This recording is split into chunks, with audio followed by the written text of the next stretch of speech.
PolyTheism is a podcast at the intersection of sexuality, identity, relationships, and spirituality. If you're seeking a deeper spiritual connection in these areas of your life, we're hoping to be companions on your journey. Whether you've been hurt by religion and are looking for healing, identify with a faith tradition and are looking outside of the box, identify as spiritual but not religious and want more, or are looking for meaning beyond what is in your life, we believe we can do this together. Through love, curiosity, and wonder. Hi, Sandra. Hi, Justin. How are you this morning? I'm bright-eyed and bushy-tailed. Yeah? I am. I was able to hit up the gym this morning, Yeah, got some breakfast in. You had a long time at the gym. Fridays. It's Friday. I had a 7 a.m. phone call that might get me another contract, so I'm pretty excited. Congratulations. Thank you. We tried to high five, ended up high twoing, but it works perfect. Out. Well, this morning we are talking with Olaiya Land. They are really big within the Seattle community, especially when it comes to sexuality, education, and body empowerment. And so, Olaiya, thank you for joining us on this morning call together. Yes, I'm excited to be here and have this conversation. And so, please introduce yourself. Like, how would you like to introduce you and what you do right now? Yes, I am Olaiya. I use she, her pronouns, and I am a pleasure and sexual empowerment coach, which means that I help women and gender expansive folks do a few things: feel more at home in their bodies, feel more love for their bodies, feel more pleasure, not only in the bedroom, but in their life as a whole, because it's all related, and then have amazing sex and orgasms. And I do that work because, yes, to great sex, it's important. Yes, it is healing. Yes, it is part of the human experience. But also, I do this work as part of my larger mission of helping reconnect people who have been separated from their power with their power. So queer people, people of color, women, gender expansive folks, trans folks that have really been separated from their power through systems of oppression. And I work in sexuality because it is a powerful place to do that work, because that is one of the spaces that systems of oppression intentionally try to separate us from ourselves and our power. It's true. It's very true. I have to ask, what attracted you to this work?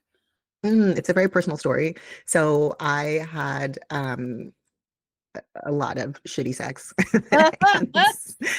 and sexual trauma when I was younger, and just had a long time of there has to be more than this. People like this. What's I know there's something here. And it wasn't until in my 40s when I was like, okay, I really need to investigate this and figure this out. So I joined a sexual empowerment group for women of color led by the amazing pleasure queen Anne Nguyen, and it changed my life. I mean, changed my life. I was like, oh my God, reclaiming pleasure for myself, stepping into my power, taking up space, using my voice. It was like dominoes, it all cascaded from learning to be in my body, comfortable in my body, love my body more, reclaim my sexuality, own my sexual identities, helped me step into my awareness, all the things. So that's the short version. It's the short version. And you mentioned coming into this in your 40s. So, thinking about, we all come into ourselves and carry the past with us. And you mentioned you were having a lot of shitty sex before that. So when you think of yourself as an integrated, human being, and you use a holistic approach, which includes body, mind, and spirit. So growing up, how would you define your intersectionality when it came to your identity, your body and your mind and your spiritual upbringing? What do you bring from that? Growing up or now? Growing up and how it kind of informs you now. Whatever you're here, we overshare on this, but it's whatever level that you're comfortable sharing is perfectly fine. No, I've shared it a lot. There's just a lot there. So again, the short story is I grew up as the lone brown kid, not only in my family. I grew up in my mother's family. My mom is white. So I grew up not only as the lone person of color in my family, but in my town, in my school, in my community for miles and miles and miles. I grew up in the Midwest in the 80s. And that was kind of the foundation of everything, of feeling like I didn't belong, using perfection as this protective device. I felt this acute sense of I'm different. Like, which one of these things does not belong? Which one of these things does not look like everyone else? So built up this just facade of like efforting, perfection, A student, Mhm. valedictorian, Ivy League college, like all the things to protect myself. And within that also developed an eating disorder, because this was the era of like Kate Moss and heroin chic and all of that, like in Mhm. my early teens, and just very problematic, painful relationship with myself, with my identity, with my body, with myself as a biracial person. So that's kind of the foundation. And within that, also spiritually. So I grew up in the Bible Belt. Mhm. Yay. We share so much in common, Olaiya. I grew up as in a small Texas town, 800 people. Oh, wow. Yeah. I That didn't know beats it at the me. time. I'm a late diagnosed autistic, so I was also autistic, and I was Hmm. just not very much a girl. You know, Hmm. didn't match what I was supposed to be. So what things don't stand out? And it was, of course, the middle of the Bible Belt. So Yeah. Yeah, totally. So feeling you. I grew up in Illinois and Kansas, and my town I grew up in when I was a kid was 1,500 people in the middle of Yeah. farm country. Yep. So I grew up, we went to Methodist church Me too. when I was, oh, seriously? Yeah. Yeah, I grew up going to Methodist church, but I was lucky because my mom was very, my mom was born in 1950. She was 18 in 68. So my mom was very much like hippie. My grandparents, not so much. So we went to church just because that's what everyone did. But my family was not religious, but I Sure. was exposed a lot to the Bible I just loved going to Sunday school. I loved going to like Bible camp. We got to do double Dutch. We got to sing songs about Jesus. Like, Yeah, but vacation Bible school, right? I Yeah. mean, that's Vacation yes. Bible school. Yeah, but I wasn't like heavily like enculturated like Yeah. into like Christian thinking. So anyway, I grew up Methodist, and then when we moved away to Kansas, we moved away from my grandparents. Through all my teen years, I was forced to go to Unity Church, which I no, hated. okay. Even though in retrospect, like it's a very good church to go to, but my mom was like, it was and is like extremely spiritual, always has been, tarot, crystals, all the things. And in my teens, I hated it so much. I was like, I cannot stand this. Like, get away from me. Like, this is too much. You are Mhm. too woo woo. So I was like dragged to Unity Church all those years. But I think, it's so funny when I talk to my mom at the end of the day, like I have my tarot deck here on the desk and Yeah. I have crystals. Oh my God, I have crystals on my desk and like use this like holistic, like tantric based, like very spiritual practice for myself and in my work. Like I think all of that, the way it often does with our parents, like it sinks into like our core values and our core sense of self. And here I am like right back at that place that Mhm. that my mother very much is. Yeah. Wow. Yeah. And that's what you bring into your practice now, I imagine. Yes. Yeah. And so how do you infuse, this spiritual upbringing and kind of what I would say metamorphosis as well as just development into the work that you do? How does it inform all the healing and sex empowerment that you engage in? Yes, so many ways. So as I mentioned, back in 2020, I did this sexual empowerment group for women of color that just like changed everything. And my teacher, Ann Nguyen, is tantric and Taoist based. At the time, I was like, I didn't know what tantra was. I thought like most of people, that's like having sex hanging from a chandelier, like upside Yeah. down, like in some like wild poses. Like I didn't know what it was. I had no idea. And so that's how I was first exposed to this tantric and Taoist path. So I integrated some of the teachings there into my own life without really even conceptualizing them as tantric or Taoist or overly really spiritual. I just knew that they were healing. But as I went forward and saw how much that changed my life, I was like, I want to help people with this. So I first got certified Mhm. in coaching, and I was doing more like body reclamation, body love, body acceptance. And then after a couple of years, I was like, this is not enough. I want to do coaching and healing in the area of sexuality. Mhm. So I Mhm. went back and I did a really intensive year long, but the whole thing was like almost 2 years, very intensive, like master's level training that is tantric and Taoist based. And that is where I learned a lot of the tools and practices and healing methodologies that I use in my work now. It also combines like modern neuroscience and parts work and attachment theory and all of that, but it is very spiritually based. And it was so wildly healing for me. And as I started to use it with my clients, like so incredibly healing, that is the modality that I really work with. And so what that looks like. Well, can we speak a little bit about Tantra? Yeah. What go I was ahead. about to ask you exactly that. Tell me what a day in the life of you looks like then, because I'm trying to imagine what that kind of therapy would be, what that kind of healing would be. It sounds Yeah. amazing. So Yeah. yeah. I'm curious, can we talk a little bit about Tantra first? Yes. Yeah, to kind of lay the foundation, because I have realized, like, much like myself, like, 6, 7 years ago, people have no idea what Tantra is, and they think that it's it's purely about sex. And really, it's very little about sex. Like, sex is a piece of Tantra. Well, I Um, imagine people think of Sting and like the Kama Sutra. yes. Yeah. And the Kama Sutra isn't even a tantric text. Yeah. Yeah. Oh, really? Okay. Yeah. See, I'm learning stuff too.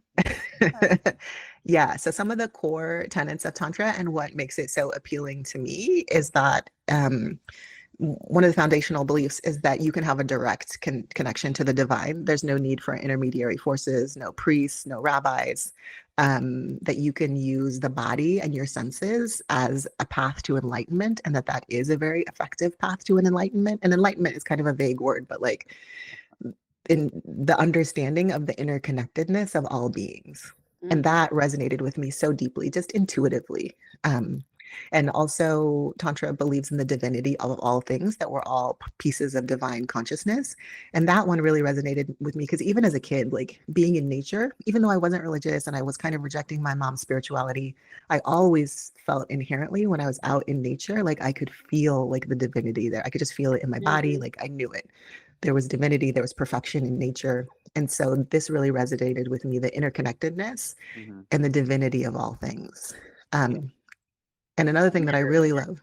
And you're relating this, into that foundation of Tantra being that a path to connecting with the divine, connecting with, say, all that lives, both, in our planet and probably all throughout creation. This interconnection emanates from the Tantra. And so from that, where does the Taoism come in? Yes. So Taoism is something that I haven't explored very deeply. I just use from my teacher, specifically Nguyen, like I use some Taoist practices, so that I am more well-versed on the tantric side of things, but I also incorporate Taoist practices. And I will come back and talk about that when I talk a little bit about kind of what I do with clients. Awesome. Yeah, so this like tantric path was like wildly appealing to me. And also another thing, and I think that relates in terms of sexuality and sexual healing, is that it's a non-dualistic path. So it doesn't believe in good and evil, heaven and hell, sinners and saints, body and mind, male and female even. And so our physical bodies and sex, which are so like maligned and shunned and shamed in so many of the monotheistic traditions, especially in Christianity, is not present. Like our physical bodies are divine, sex is divine. And so Tantra is this very embodied spiritual practice. And it's also a personal practice of liberation. So all of these things made it like wildly appealing to me, like things that interconnectedness of all beings I already believed and felt.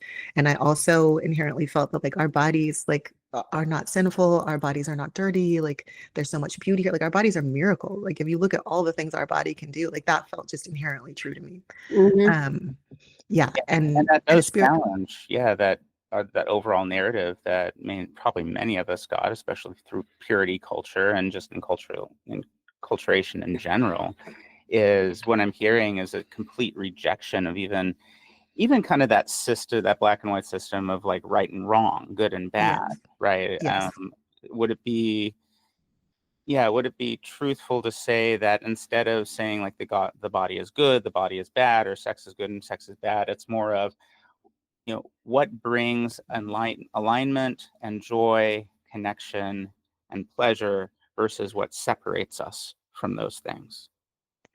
I think yes, but also Tantra embraces the idea that suffering and pain are also divine.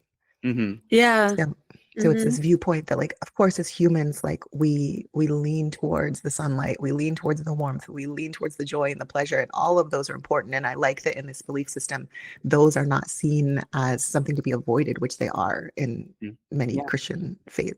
It's true. Sects of Christianity. So I like that, but also it embraces the idea that like pain is also divine. Suffering is also divine. This is part of what it means to be human and divine, and we're all both.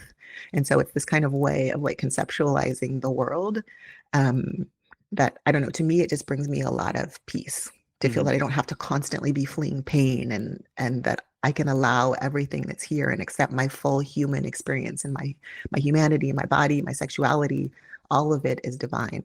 Yeah. Mm-hmm. In the Buddhist tradition, there's this sense of, just the acceptance that there will always be suffering in life. And a lot of it is how do we live well within that suffering, so that we Mhm. can be better human beings, better participants in the interconnected web of life. And I think I'm hearing kind of a similar notion. Yes, definitely. Mm. Yeah. And so your practice, having this foundation in Tantra, tell us about kind of what you do with your clients Oh, that yeah. empowers them in the same way that I hear it empowering you, right? I Mhm. hear that you had this experience in 2020, and that experience gave you the strength and the motivation and the impetus to then create what you've created. Yeah. Yeah, totally. So I should specify that there's like classical tantra and there's neo tantra. And while I'm constantly educating myself about the classic tantric path, I have the tools that I use and have learned are more neo tantra. Mhm. So it's basically like a spiritual and very body based, like very somatic based approach to sexual Mm-hmm. healing. So I'm directly using practices. I'll give you an example of one. How about that? Will that be Sure, helpful? Yeah. please. Yeah. I mean, I have so many, but like one that comes to mind is this five senses practice. And this is something that I will lead clients through either virtually or sometimes we do it in person. And it's a practice where I bring like a variety of things for them to smell, taste, see, hear, and they get to choose. Like I lay it out all on the table and they get to choose what's most appealing to them. And then I lead them through this ritual of like really dropping deeply into their senses in a way that can be challenging to do on your own and when you're living your life and there's taxes and bills and the world is burning, like all of that stuff. So like creating this space, this container to drop really deeply into their body and into their senses to experience pleasure. This is often really helpful for people who, they're not enjoying sex because they just aren't getting turned on. They can't connect with that pleasure. And Mhm. there's a whole host of ways to like work with pleasure, but this is one embodied way. And so, for example, for taste, so I'll have them taste like a raspberry and like really taking their time with it. And like first you smell it and then you put it up on your lips and run it over your lips. And then you just hold it between your teeth without biting it. And then you bite into it slowly, just for example. And so really creating this container where they can drop into their senses very deeply. And the amount of pleasure that you can have with that is bananas. Like having done it myself, like I've done it with partners, I've done it in group containers, I've done it like as part of my training program. I've done it many times. Mhm. And it just kind of shows you the level of when you're someone who struggles to connect with pleasure or sensation in the body or staying in the body, it allows you to like drop into this deep level, to have this space. And also if there's touch involved, like perhaps like I have like a silk scarf and I'm like running it over their arm. And it's a Right. space where they know like there's sensual touch here, but it's not sexual. We've built a trusting relationship. They know I'm not trying to have sex with them. The way often when you're receiving sensual touch from a partner, there can Yeah. be Yeah. this sense of like, oh, what if I don't want this to go further? What if I just want to enjoy this? Do they want something from me? What if I want something and they don't want something? Like all of that pressure is removed. And it's like this pure space to drop into the body, to drop into the pleasure. And then that resonance like remains. After you've experienced that kind of widens your capacity for being in your body, for using your senses. You can go home and do that practice on your own. You can do it with a partner. To just really open up that pleasure channel and that pleasure pathway so that Mhm. then later when you're self-pleasuring or using sensual self-touch or with a partner, you have more capacity for that. So that's Yeah. one You're small example. sorry about that. You're convincing me more and more that capitalism and spirituality are absolutely not compatible. In that, Mm, like, I was just thinking about what you were saying in the idea of a lot of times when we are experiencing the sensual, it's also we're thinking about where this transaction is leading, and we're not mhm, thinking about the connection. We're thinking about what we're going to have to pay for it. mhm. And yeah, getting out of that connection, I would think would be hard for people. Oh, it's so How- hard. And yeah. How yeah, do you do that? How do you build that kind of trust relationship?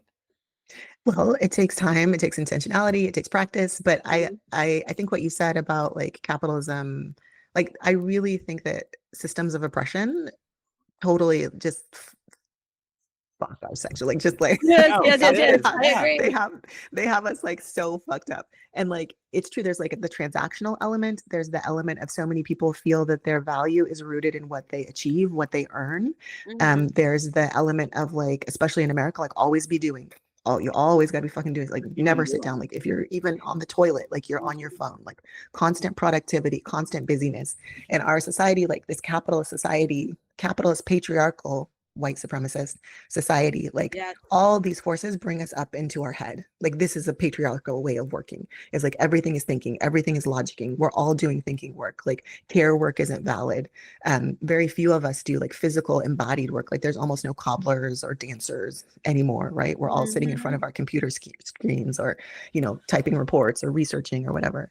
And so there's all these forces that like bring us up here. We live like 90, 95, 98% of the time up here in our head. And so Mhm. the challenge, and the main challenge that I see with my clients, is learning, remembering this very human ability that we all have to like come back into the body, Yeah. because the body is the home of pleasure. Like, yes, the mind is involved, but pleasure flows through the senses. And so many of us, like that ability is atrophied from the society that we live in because of these systems of oppression. And just because of the way that we work now, the way that society has evolved. And so the majority of the work that I do through various practices, like that one that I described, meditative practices, Mhm. sensual movement practices, like all kinds of practices, is to teach people how to come back down in the body and stay down here. Yeah. Because sometimes we can get down here, but one thing I hear very commonly, especially for women, is you just pop back out. You pop back. Oh, Mhm. what does my stomach look like in this position? Oh, I didn't finish that report. Oh shit, my kid is having this problem at school. Like, you know, and we can't Yeah. stay here. And that's a skill. Oh yeah, Yeah. 100%. Yeah, I think that neuroscience has shown us, and through brain scans with Buddhist monks and things like this, that we are all born with a baseline of what we would call mindfulness, Mhm. and yet it is. And I love this analogy that you put, that it's like a muscle that has been atrophied, and culturally intentionally atrophied, Mhm. because especially from that white Western, you know Christian supremacist viewpoint, pleasure is suspect. Pleasure is Mhm. evil. Pleasure distracts us from the true meaning of what it Mhm. means to be human, which is to produce, produce, produce. Yes. And Mhm. so with that, it's really flipping the script. And what I hear you saying is you're helping people learn how to trust their bodies, Oh, yes. Yeah. and develop a relationship with their bodies that maybe they've never had before. Absolutely. Yes, and there's so many forces, and especially for women, like on top of all of what we've already been speaking about, like the quote unquote wellness, beauty and fitness, Oh my goodness. Oh yeah. is like this multi-billion dollar complex that benefits like very directly on us feeling like we're never enough. Like they're Yeah. constantly like promote like a new like the latest thing they have is like now we have to worry about like um hand skincare. Like now there's like skincare lines like just for your hands. Like they once they get one area, like they switch the bar. Like you can Mhm. never be enough. You could never, your body never looks right. You're never sexy enough. You're never beautiful enough. You're never doing enough. You're never a good enough mom. All of these things. Yeah. And so that like that sinks so deeply into us. Like I think of it as like these layers of conditioning. Like we're born with our core essence Yeah. and this core like mindfulness, that I would say, this ability, like babies can be in their body. Oh, Like babies are only in their 100%. body, right? Babies are not embarrassed about their bodies at all. Babies like Right? get up in there and they're like, "Yay, I'm peeing, I'm pooping. This is awesome. Look at this. I did it." Yeah. Yeah. Or even, you know, like babies like masturbate in Yeah. utero, Yeah. Mhm. you know, Yeah. and children touch their genitals, and that's something that's shut down right away, for And example. they do it even just to self-soothe. Like if they're feeling Yes. nervous, a lot of Mhm. times Yes. you see a kid stick their hands in their crotch and rock. It Yes. might be just a self-soothing action, Yeah. you Yes. know? And it is, And and it's pleasure based, but it's also not necessarily sexual. I mean, we it's comfort. sexualize it, Yeah, of but course. Yes. at that level of development, there's not even a concept of what kind of Yes. a mature sexuality would be, and yet we Yes. project Yes. tell a child that that's evil. We don't like associate, like they do not associate different parts of their body as inappropriate. Yeah. Like Yeah. the And way no that sh- we train them into. and no shame. That shame is learned. Shame is 100% learned. So we Mm, come into the world like that. And then as we grow up, depending on our family, our society, where we live, like these layers of like shame and mistrust and inability to like be in our body, like they just accumulate. So I really think of my work kind of like paint stripping. Like we go Mm, in and we just mhm, have these tools to like strip back the layers of conditioning to help get mhm, you closer to that core essence of yourself that doesn't have any shame about your body, because your body is a miracle and your body is beautiful and your body is wonderful no matter what it looks like. And this idea that it should look like XYZ is just societal conditioning. That's bullshit. Like yeah, that has no meaning. absolute So, bullshit. yeah. So Yeah, to help people get back to that, or that your there's nothing shameful about your sexuality. You are not broken, like all these narratives that people have. I think that point that you made right there is absolutely essential. I have heard this one so many times in my life over the past 3 or 4 years. You are not broken. There's so much out there that teaches us that there are things that we need to fix in ourselves to be worthy, to be acceptable, to be good enough. And I actually had a friend of mine who went to a counselor, and the counselors talked to them, and like she's been through a lot of trauma in her life. And she turned to the counselor and said, do you think you can fix me? And the counselor said, if you're coming here to be fixed, I can't help you. I don't fix people because people aren't broken, right? Yeah. People are whole in and of Yes. themselves. Mhm. The problem is that the world has fragmented you, and I Yes. want you to bring you back to your wholeness. Yes. And she's still with that counselor today. I mean, it's done an amazing amount of work for her. And that's why I feel this work is liberatory, because Yeah. that idea, like bringing you back to your wholeness, that is freedom. Mhm. That is liberation. When you, like, whatever lens you put it on, whether you feel like unfuckwithable or restoring a core of self-love or coming back to wholeness, whatever words you use, it's when you have this like unshakable belief that you are worthy, you are good, your body is enough, your sexuality enough, your sexual orientation, your gender, that all of it is good, beautiful, divine, perfect. And this is the work that I try to do with people, is to bring them back to that place of being able to see that.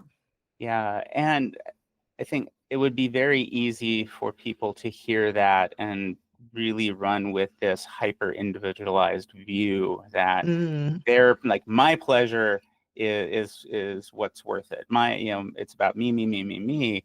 I think what I'm also hearing in this is that as the paint is stripped from my conditioning, from my enculturation, from spiritual abuse, like all these things that have put layers and layers and layers, and you can correct me if I'm wrong, but as I become more in tune with my own divine perfection within my pleasure, within my sensuality, within my sexuality, within my being, then at that point, I also become compassionate to all the other beings who are doing that too. absolutely. Mhm. Absolutely. And I believe that part of that core essence, like if we use babies as the example, like babies don't come into the world with any hate. We Yeah. don't come into this world with any racism, thinking that any color skin is better than the other, any gender, hating trans people. Like we don't, Yeah, we with the don't. we don't come into the world with any of that desire. So I feel like when we can come back to that core essence, like that core essence is one of love. Yeah. So along with that mindfulness, that presence, that like love for our own bodies, I really believe that core essence that we have inside of ourselves that is also conditioned out of us is one of love. I Um, Yeah, I agree, and I also think it's one of community. I think like that is something that, again, capitalism and patriarchy and colonialism and all of these other things have created separation. They've specifically created situations Mhm. that keep us separated, because separated we are less powerful. Yeah. And absolutely. you know, Yeah. We're easier to commodify. yeah, yeah, yeah, Yes. We're yeah. put into small little boxes We're and then a saying, human resource. yeah, and we are a human resource to be extracted. Yes, Yeah. Exactly. and And so exploited. that's what, and I'm actually, Justin, I'm really glad you brought that up, because yes, I forget that that there is sections of the internet and people out there who really see this like pleasure-based work as like my pleasure. only. You know, like Mhm. I'm going to work on like my well-being, my pleasure, my healing, like all the things for myself. And I really do not espouse that at Yeah, all. Like for me, this is like, yes, individual liberation in service of and alongside collective liberation. exactly. Yeah. And when I hear liberation, I don't hear hyper individualism, right? I Yeah. think what is this? They say, you know, all of us or none of us, Hmm. right? That, Yeah. that as I become more in tune with my mind and my body and my spirit, I become in tune with all the other minds and bodies and spirits because none of us are a silo. Mhm. You know, Yes. an interconnected web of life that I heard you referring to in the very beginning. Yes. Like, yeah, I do believe that none of us are free until all of us are free. Yeah. Mhm. And I do think that reclaiming the ability, this may be naive, but I don't think so. And it hasn't been my experience with myself in my communities or with my work, that as you come back and reclaim that ability to hold yourself with love and to see yourself as like a being worthy of love, connectedness, Mhm. pleasure, that it spreads out and it's just natural and easy to apply that to others around you.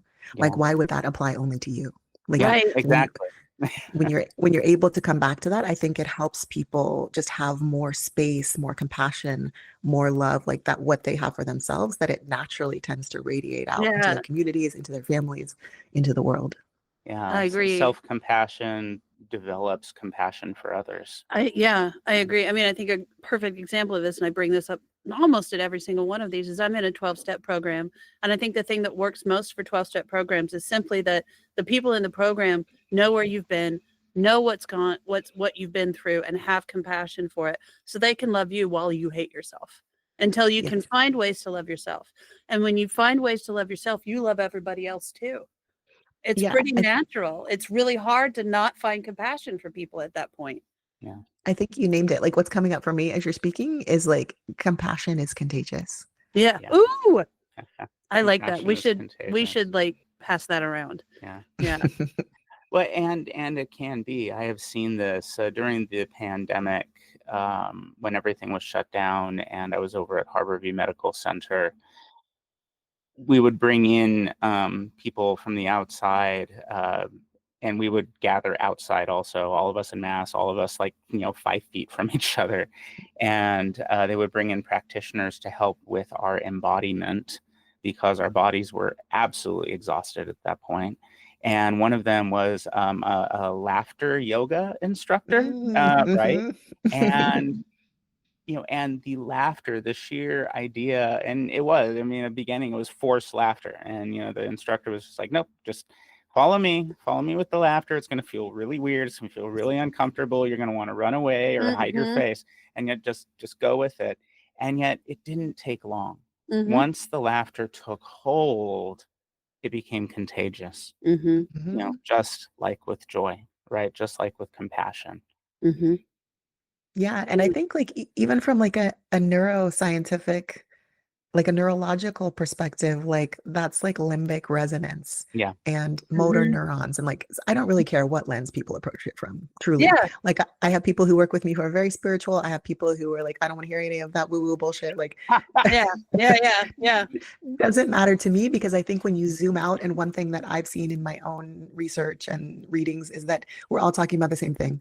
Like Yeah. whether it's like you're Mhm. saying compassion is contagious, or whether you're like, oh well, we have motor neurons and limbic resonance, so when we're around other human beings, we da, da, da. Like it doesn't matter. Like it's all the same thing. Yeah, the Mhm. outcome is similar, or the outcome Yeah. is the same, Yeah. The right? Yeah. outcome. Yeah. Regardless, and we are these interconnected, holistic beings, where it is, it's not just our brains, it's not just our bodies. I mean, really, it is like everything we interact with, and Yes. our brains are just trying to translate this experience as fast as it can, and make sure that we're alive in the process. Yeah. And Mhm. yet, we're able to transcend just those base you know, we're able to transcend from just trying to stay alive to what it does it mean to thrive.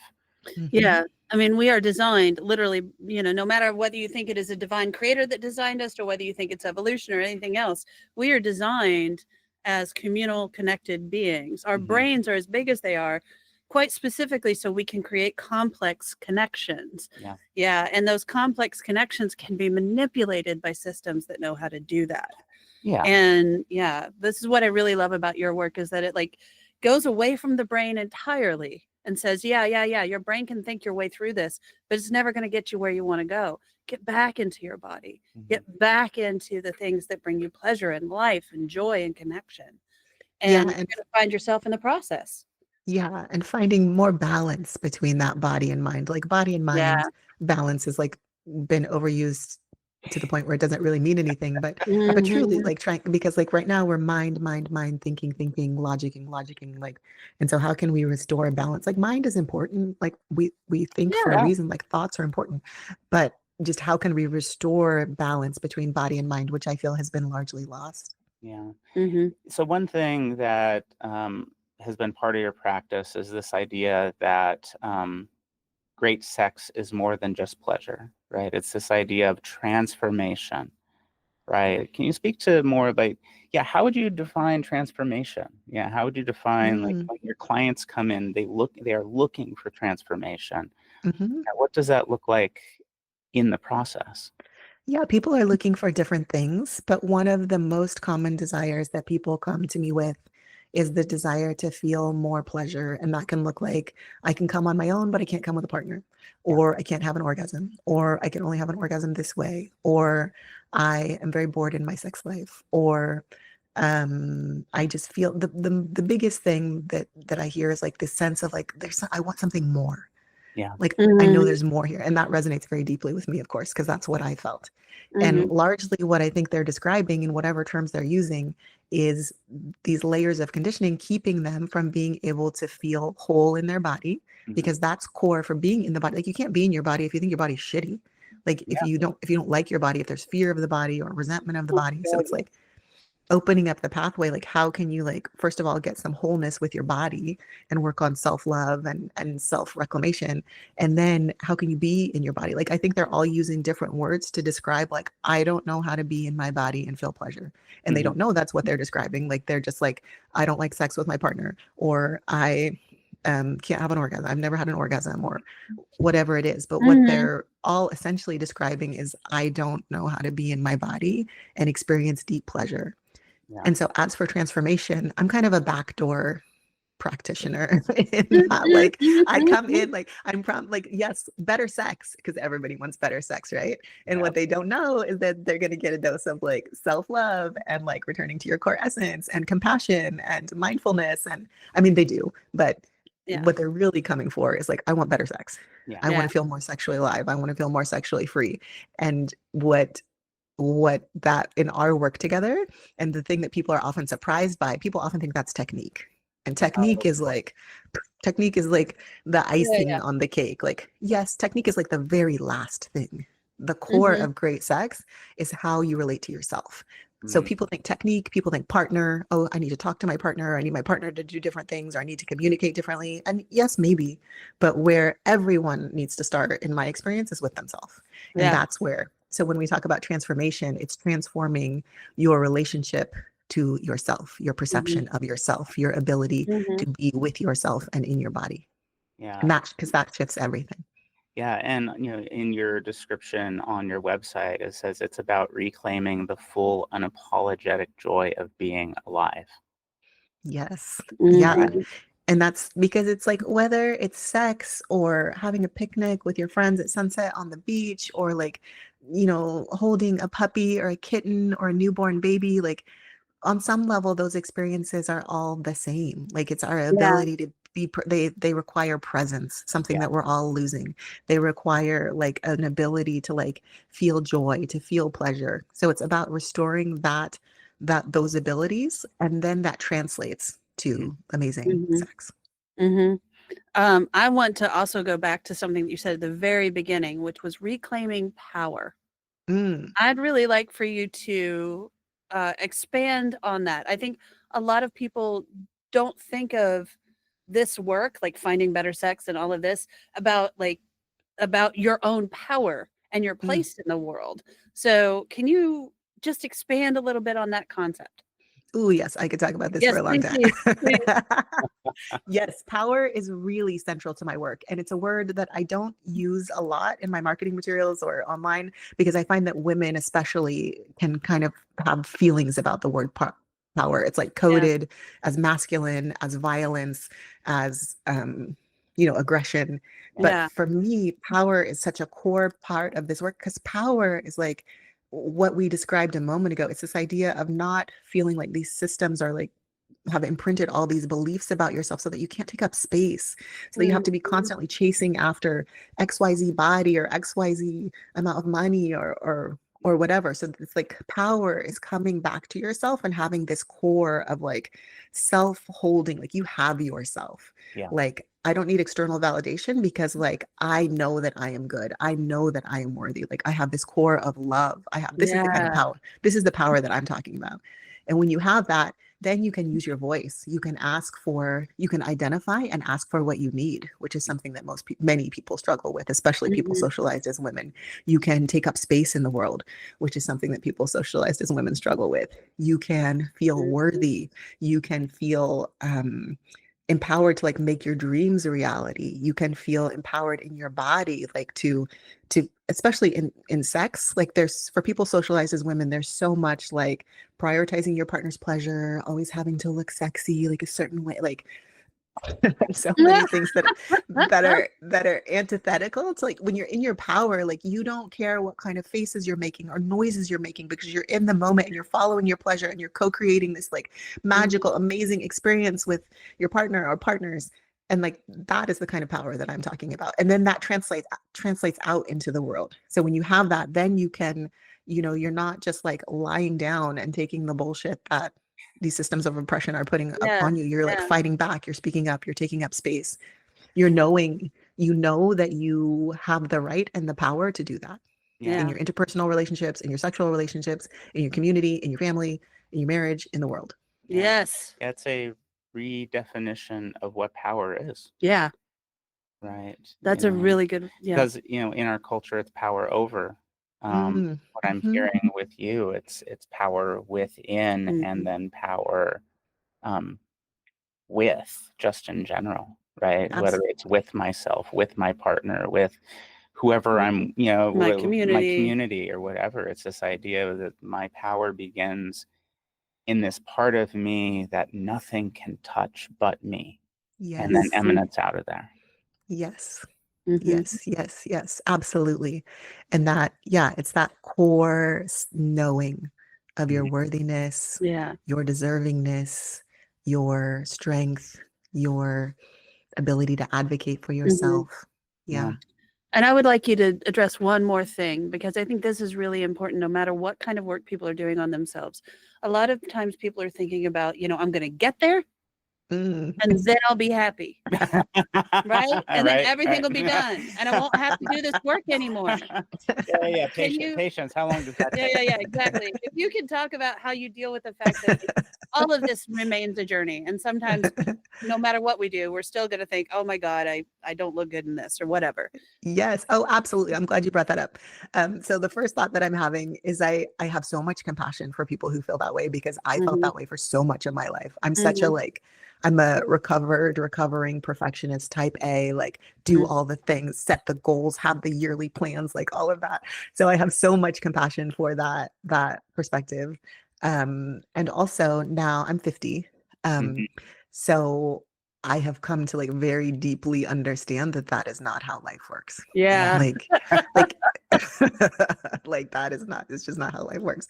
So, um, yeah, because what I have discovered in my own life is like, and it's okay to have goals and it's okay to like want to get to a certain place. That's great. Like to have a mhm, vision, to have desires, like to like set them, but not with a white knuckle grasp. I think Right. that's mhm, where we get into trouble. Yeah. Like kind of like not set it and forget it, but like set it and hold it loosely. mhm, And I try to help people have faith that, because we do what we do in our very first session is we set their North Star. So we mhm, talk about so we can work effectively and that can change, it can shift. They know that, but we have a path. Like we kind of do some desire mapping and hone like, okay, what are you here for? What do you really deeply desire? Like in this season of your life, what are you wishing to work on? So we Mhm. also have a goal in a way, but then I try to help people understand that, okay, that's our North Star, that's what we're moving towards, but then trusting that wherever we end up is where we need to be. And Yeah. that's intricately linked to trusting like your own wisdom and Mm. trusting your own intuition, which is something that people are also separated from. Oh my Because goodness. like yeah, as we work, stuff comes up. And if it's important, we go there. And it's the same thing in life. Like you might set a goal and you're moving towards it.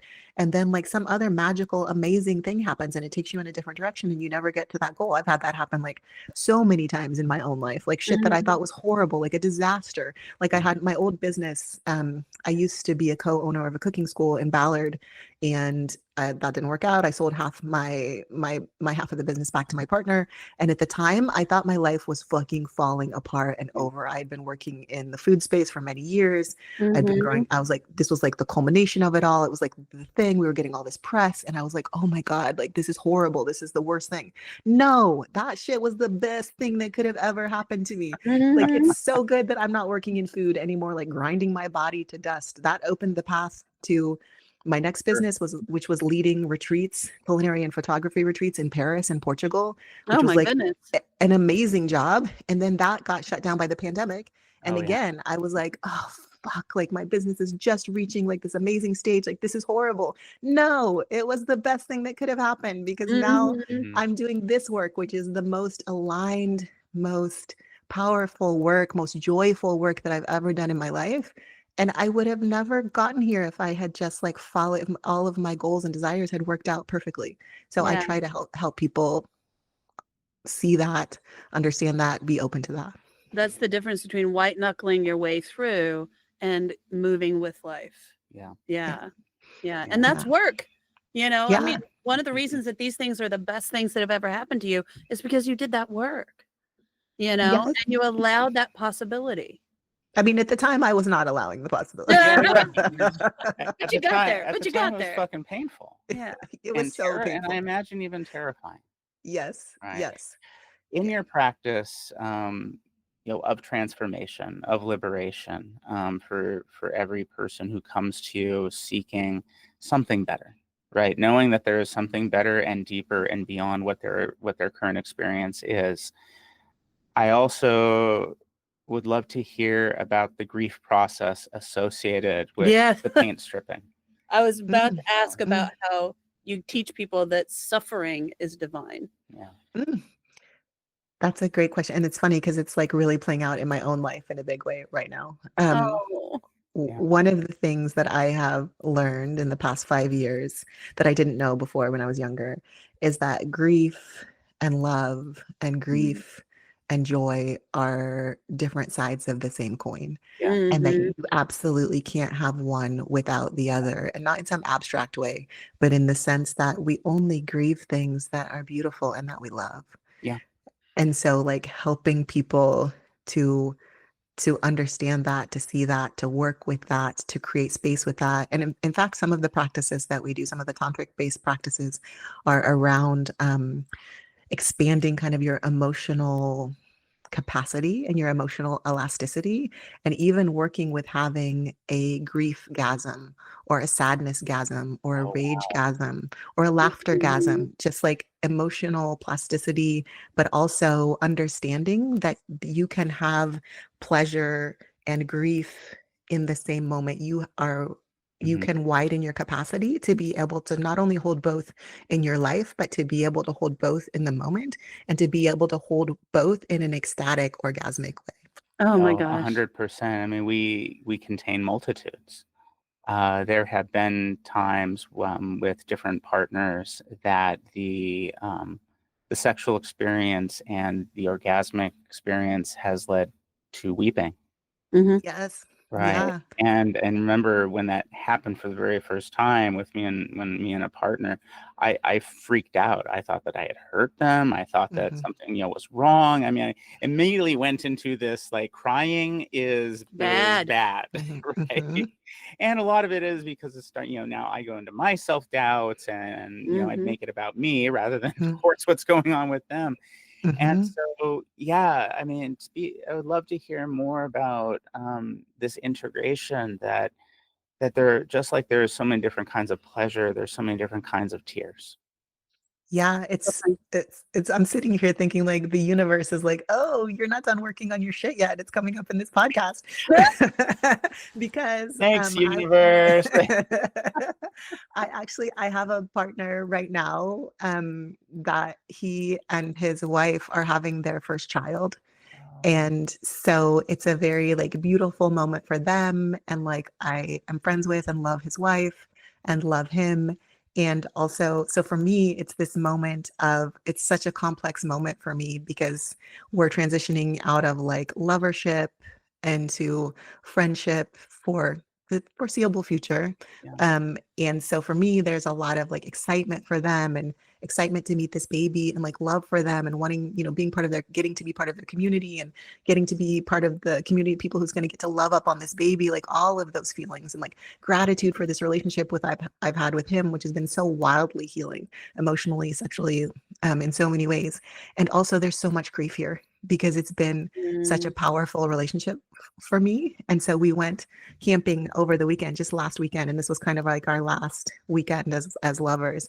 And we were having sex, and I was both like enjoying it was like deeply pleasurable and like painful grief wise. And I was like actually crying while we were having sex. And he's so good about being able to hold that. And the thought that I was having to myself was like, oh, this is it. Like this is like what it is to be a human who has the capacity to like hold both. And of course they're both here because like you love this man and this has been such a powerful relationship for you. And you also get to have grief about it shifting and like not relating in the same way and not knowing if you will ever get to relate in the same way again.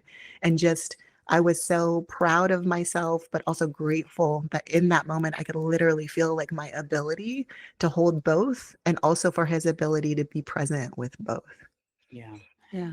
It sounds like what we would define as a peak experience, Mm. where you experienced full integration.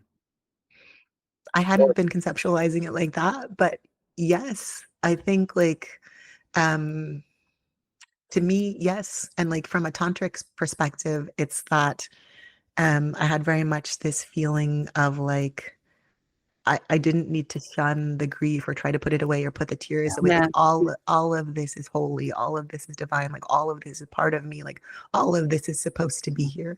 Yeah. Yeah. I'm so grateful that you had that moment. Yeah. Right. And it's a testament to the practice, right? Would you have been able to do this 10 years ago? Oh, good God. No. I would have been like so collapsed. Like I've been thinking about this a lot lately, like how much emotional capacity and emotional maturity I have developed in the last 5 years on this spiritual path.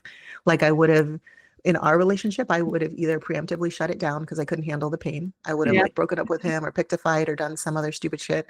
Or I That would doesn't be in sound like like you at all. total like Doesn't total sound collapse of grief and Yeah. not be able to be present both to this beautiful weekend we were having camping together and to the moment. And yeah, no, Wow. absolutely not. And when your clients come to, I imagine in the sessions that you hold, whether they're group or individual, how do you hold? I mean, grief will just explode. I find Yeah. from my experience in the hospital, I mean, it doesn't matter what it is, even if a patient comes in and say a broken back or something, and all of a sudden the grief isn't about the back. It's Yeah. about something completely different. Yeah. And Yes. in your work, how do you hold a container for grief? Well, first of all, just like letting people know, like very specifically, that all versions of them are welcome in the container and Yeah. that there's no need to perform or pretend. And like having done the work myself to not be at all like overwhelmed by that or frightened of that. So, Mhm. first of all, like my holding, like my ability to be present with that and to just hold them with love as they experience that. And that, which I believe they can feel, as a need, like not to like immediately like turn it off or shame themselves or try to go out of it. And Yeah. then within the work, specifically, it's about trying to meet that emotion as all emotions with loving presence and kindness.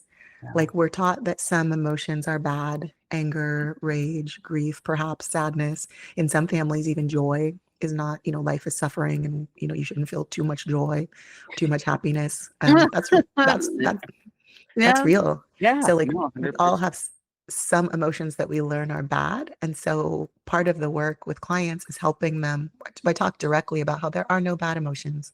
Mhm. Emotions are just signals. So Yeah. we can react in a way that is detrimental to ourselves and detrimental to others, like through our anger or sadness or whatever.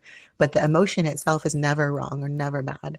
And so from there, how can one thing that I do with my clients is help them create a relationship with that emotion? Because Mm, often when we have intense grief or anger or whatever the taboo emotion is, we try to push it away and we try to push it down. And we do that, it's guaranteed to come out in sideways, in ways that we can't control or ways that we don't yeah. like or ways that surprise us or at moments that are inappropriate or that we don't want it to come out. So the first step is really just like, how can I like acknowledge it? Just even just be present with it. And Yeah. then Yeah. from there, like creating a relationship with it and finding out, what is this emotion here to tell me? Mhm. Because it wants me to know something. Like with grief, like I'll speak specifically to this weekend, like this grief wants me to appreciate like how beautiful this relationship is and like all of the wonderful things I've received from it. Like that is why the grief is here. Mhm. Or Yeah. if there's anger, it's always there for a reason. Like your Yeah. boundaries have been violated or, you know, whatever. So first of all, the relationship, and then what does this emotion want to tell me? Yeah. Mm, And again, what you're talking about is trusting that these emotions, which are in your body, right? mhm. Trauma keeps the score. Kind of this idea of like our emotions live in every part of our body, not just our brains, Yes. and learning how to trust them and be in conversation with them. Yeah. And for Yeah. some people it's a bigger challenge than for other people and it can take time and it can take Mhm. patience and it's really helpful to have somebody there to like hold the space and to just even like even if it's just a process of just sitting with the emotion like the grief or whatever, like it's just in the room with you, to have somebody there with you so you don't feel overwhelmed by it. Yeah. 100%. Well, Olaiya, oh, yeah, I was just going to say, Olaiya, if somebody is listening to this and it's resonating for them and they'd like to reach out and work with you, where would they go? Yes. The first place would be to my website, which is wearelioness.com. And that's WeareLionesse with an E at the end. Yeah. And then I also, on there, you can find out all about me. You can reach out to me. I have a contact form. And then there's also information I have about an ongoing group that I run, which is called the Sacred Slut Circle. And that is a monthly in-person gathering here in Seattle for women and feminine beings of all genders. If you are a woman or consider yourself to be a feminine being, you are welcome. And it is about shedding shame. Women have so much shame around their sexuality. So shedding Mm, shame, developing this relationship with your power and stepping more fully into your erotic self, mhm, not as out of performance or some idea of like sexiness, but your erotic self as this source of power, as this source of wisdom, as this source of like embodied knowledge. And that happens once a month. And you can sign up for the mailing list for that on my website. oh, yeah, that's and we'll be great. sure to definitely link that in the show notes and everything else. And Elia, I do have partners and lovers who have gone to these circles of yours, and every single one of them has come away transformed. Mm. And so I Oh, think that's a deep testament to the work that you're doing in the community. And in my realm as a minister and chaplain, we have this idea of like every human being can have a set of the ways that we are called into life to mhm. bring better healing, better joy, better interconnection, whatever that is. I get the sense that in the twists and turns that you've experienced, that you are in your calling right now. Mm. Mhm. Oh, that's giving me goosebumps. Thank you for Oh, sharing that. yay. Both the feedback from friends and lovers who've attended the circle, I'm receiving that with so much gratitude. And also, I had never used those words, but yes, like it took me a long time to get here. You know, I'm 50 and I've only been doing this work for 5 years, but I am in my calling. Like this work is aligned, it is joyful, it Mhm. gives me so much. Yeah, thank you for saying that. Well, thank you for everything that you're doing in the world and helping people transform themselves into deeper pleasure, deeper joy, better sex, all of these ways of Yeah. just being human. And And yeah, and thank you just for being here and talking to us about this, and opening the door for other people to be able to maybe find their way towards this kind of healing. Thank you for having me. This is a beautiful conversation. Yeah. And so, Elias, you have the last word. Is there anything that you would want to tell people right now that you hope that they could hear and begin their journey today? I think if I could say one thing and have it land with people or plant a seed for people to contemplate, it is that you are worthy of love. Mm, Mm, amen. Yeah, amen. Yeah. ashe. Yeah, may it be so. Yep. Hear that, everybody? Yeah. You are all worthy of being loved Mhm. and worthy of loving. Thank you again, Olaiya. Really appreciate it. And Yeah. we'll Thank tune you, in next Justin. time. Thank Yeah. you, Sandra. Mwah. Thanks, everybody.